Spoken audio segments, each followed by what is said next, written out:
વિદ્યાર્થીઓ, સામાજિક વિજ્ઞાનને રસપ્રદ બનાવવા માટે આપણે શું કરી શકીએ?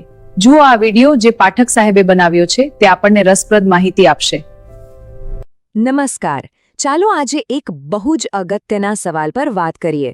આ સામાજિક વિજ્ઞાન એને વિદ્યાર્થીઓ માટે કંટાળાજનક નહીં પણ એકદમ આકર્ષક કઈ રીતે બનાવી શકાય? તો ચાલો આ પડકારનો ઉકેલ શોધવા નીકળીએ. આ એક એવો સવાલ છે જે લગભગ દરેક શિક્ષક અને વાલીના મનમાં આવે છે કે આખરે ઇતિહાસ અને ભૂગોળ જેવા વિષયો વિદ્યાર્થીઓને આટલા બોરિંગ કેમ લાગે છે? ઘણીવાર એવું જોવા મળે છે કે ક્લાસમાં એમનું ધ્યાન જ નથી હોતું. તો આની પાછળનું કારણ શું? શું આ વિષયો પોતે જ એટલા નીરસ છે કે પછી કદાચ આપણે જે રીતે શીખવીએ છીએ એમાં કંઈક બદલવાની જરૂર છે? તો આ એક સામાન્ય સમસ્યા છે. અને જુઓ, સૌથી પહેલાં તો એ સમજવું રહ્યું કે આ કોઈ એક ક્લાસરૂમ કે એક સ્કૂલની વાત નથી. આ તો એકદમ વ્યાપક મુદ્દો છે. ઘણા બધા વિદ્યાર્થીઓ માટે સોશિયલ સાયન્સ એટલે એકદમ સૂકો અને બોજ જેવો વિષય. અને સમસ્યાનો મૂળ ક્યાં છે ખબર છે? આ માન્યતામાં કે ભાઈ સામાજિક વિજ્ઞાન એટલે બીજું કંઈ નહીં, બસ તારીખો ગોખો, રાજા મહારાજાના નામ ગોખો અને કઈ નદી ક્યાં છે એ યાદ રાખો. હવે જ્યારે કોઈ વિષયને આ રીતે જોવામાં આવે ત્યારે એ સમજવાની મજા મટીને માત્ર ગોખણપટ્ટીની કસરત બની જાય છે, ખરું ને? સારું, તો હવે સવાલ એ છે કે આમાં રસ કેવી રીતે જગાડવો? આ સમસ્યાનો ઉકેલ છે શું? વિદ્યાર્થીઓમાં આ વિષયો માટે ફરીથી એ જ ઉત્સાહ, એ જ જિજ્ઞાસા પાછી કઈ રીતે લાવી શકાય? ચાલો હવે કેટલાક ઉપાયો પર એક નજર કરીએ. અને જવાબ એકદમ સીધો છે. ઉકેલ વિષય બદલવામાં નથી, પણ આપણો અભિગમ બદલવામાં છે. મતલબ કે આપણે ઇતિહાસ કે ભૂગોળના વિષયને નથી બદલવાનો, આપણે એને જે રીતે શીખવીએ છીએ, જે રીતે સમજીએ છીએ એ દૃષ્ટિકોણ બદલવાનો છે.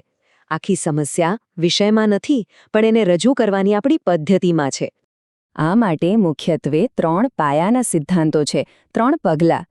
પહેલું, વિષયને રોજબરોજના જીવન સાથે જોડી દો.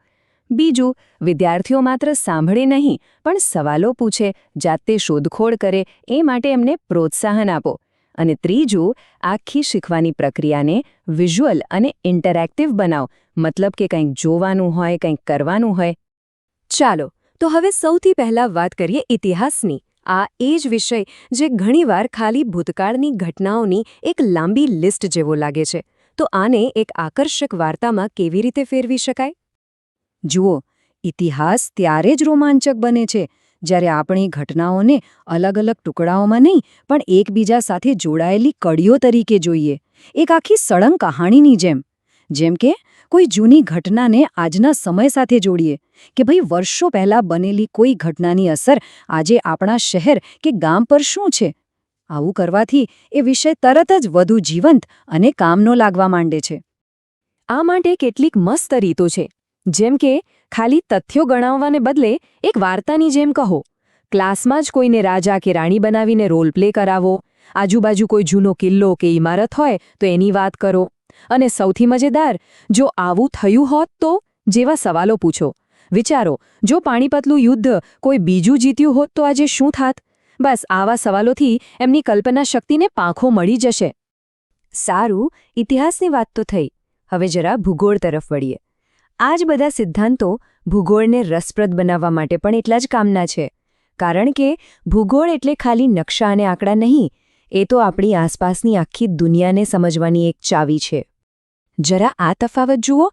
એક બાજુ છે દેશની 10 નદીઓના નામ ગોખવા, આ થયું નિષ્ક્રિય શિક્ષણ. અને બીજી બાજુ આપણા જ ગામ કે શહેર પાસેથી પસાર થતી નદી ક્યાંથી આવે છે અને ક્યાં જઈને સમુદ્રને મળે છે એ આખો રસ્તો જાતે શોધવો. આ છે સક્રિય શિક્ષણ.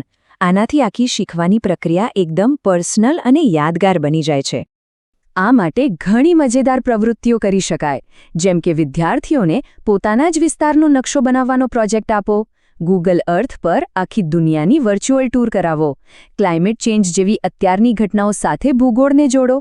કે પછી રાજ્યોને રાજધાનીઓ યાદ કરાવવા માટે મસ્ત મજાની ગેમ્સ કે પઝલ્સ રમાડો. બસ આટલું કરવાથી ભૂગોળનો ક્લાસ જીવંત થઈ જશે. હવે આ બધા બદલાવની વચ્ચે કેન્દ્રમાં કોણ છે? શિક્ષક. આ આખા પરિવર્તનને હકીકતમાં બદલવાની શક્તિ અને જવાબદારી શિક્ષકની છે. એમની ભૂમિકા સૌથી વધુ મહત્વની છે. અને અહીં શિક્ષકની ભૂમિકા બદલાઈ જાય છે. તેઓ માત્ર માહિતી આપનારા નથી રહેતા, પણ જિજ્ઞાસા જગાવનારા બને છે.